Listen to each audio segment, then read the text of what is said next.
Mborla Dioulasso, localité du département de Dabakala. La production et la commercialisation du vivrier constituent l'affaire des femmes. Cependant, les femmes du département de Dabakala rencontrent d'énormes difficultés pour évacuer leur production qui varie entre 25 à 50 tonnes.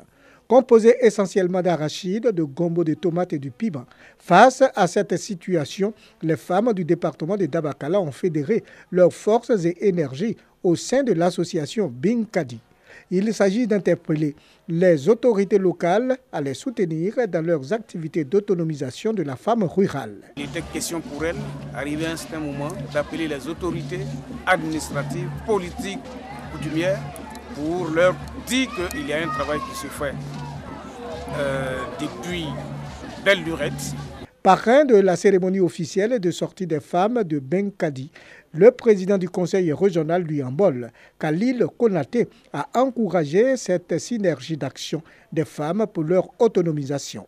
Nous avons bien apprécié leur démarche de sorte que deux groupements de femmes se sont mis ensemble pour créer une synergie d'action dans le cadre de leurs activités. Nous encourageons cela et nous avons prôné le rassemblement. Les femmes de Mborla Dioulasso ont également exprimé leur gratitude au président Alassane Ouattara pour le château d'eau en construction d'une capacité de 80 mètres cubes pour faire face aux problèmes d'eau dans la localité.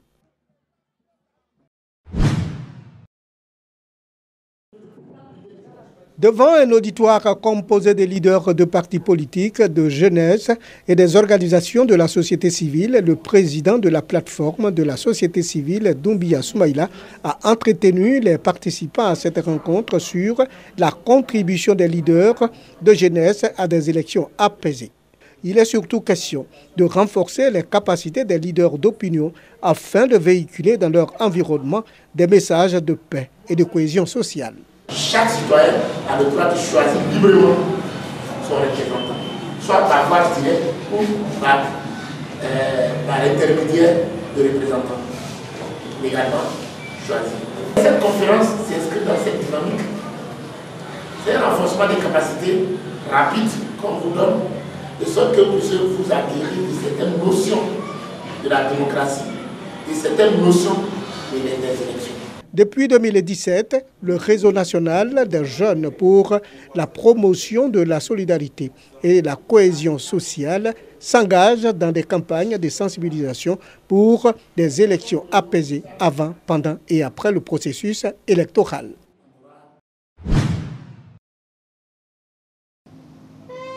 Sortie de la première promotion de la police municipale de San Pedro. Ils sont 31 nouveaux agents, dont 3 femmes qui intègrent la police municipale de San Pedro. Après une formation de 3 mois par des éléments de la police nationale, les 31 recrues viennent compléter l'effectif qui passe désormais à 65 pour 277 000 pétriciens. Un effectif jugé en deçà par le premier adjoint au maire Youkou Beri.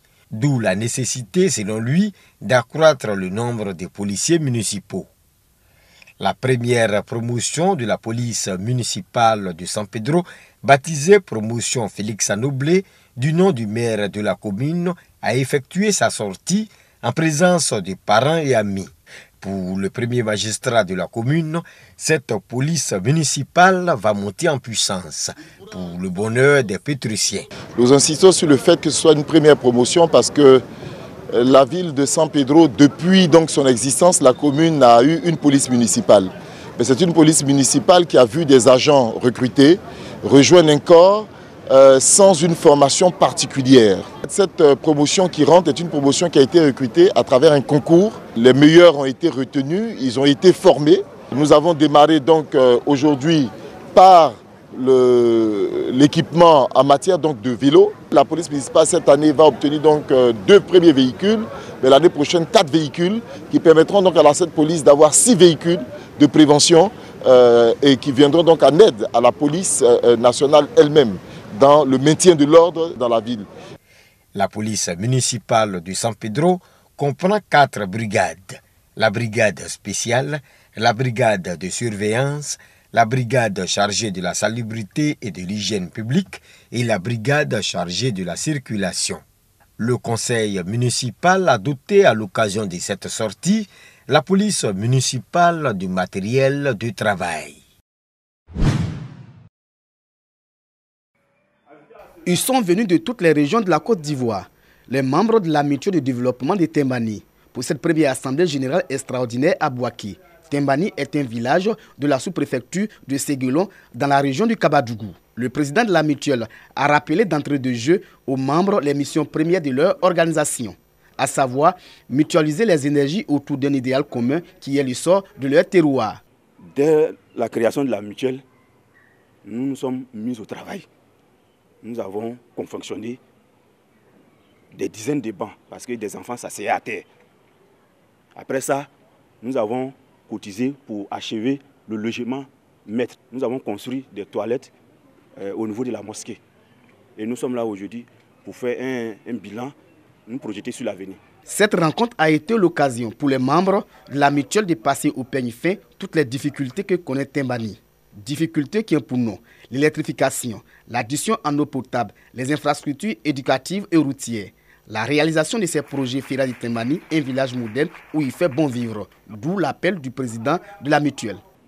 Tembani, c'est un gros village d'au moins 1000 âmes.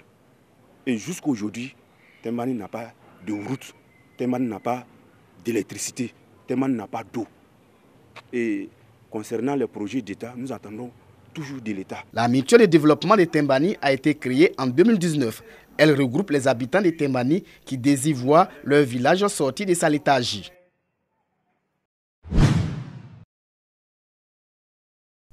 Le centre de santé urbain d'Agnaman, l'école primaire publique du quartier Cissé, le commissariat de police et le marché du quartier Rennes Extension, entre autres chantiers réalisés et en cours de réalisation visités par le premier magistrat de la commune, Amidou Silla, ses adjoints, ses plus proches collaborateurs et par le député d'Agnaman, l'honorable Ouattara Siaka. Objectif, constater l'avancement des travaux. Au terme de la tournée, le maire Amidou Silla a traduit sa reconnaissance et la satisfaction du conseil municipal aux entreprises en charge des travaux. Occasion pour lui de rassurer la communauté musulmane d'Agnaman quant à sa contribution pour la construction d'un édifice religieux islamique dans la commune. Les populations se disent heureuses de la réalisation de ces infrastructures.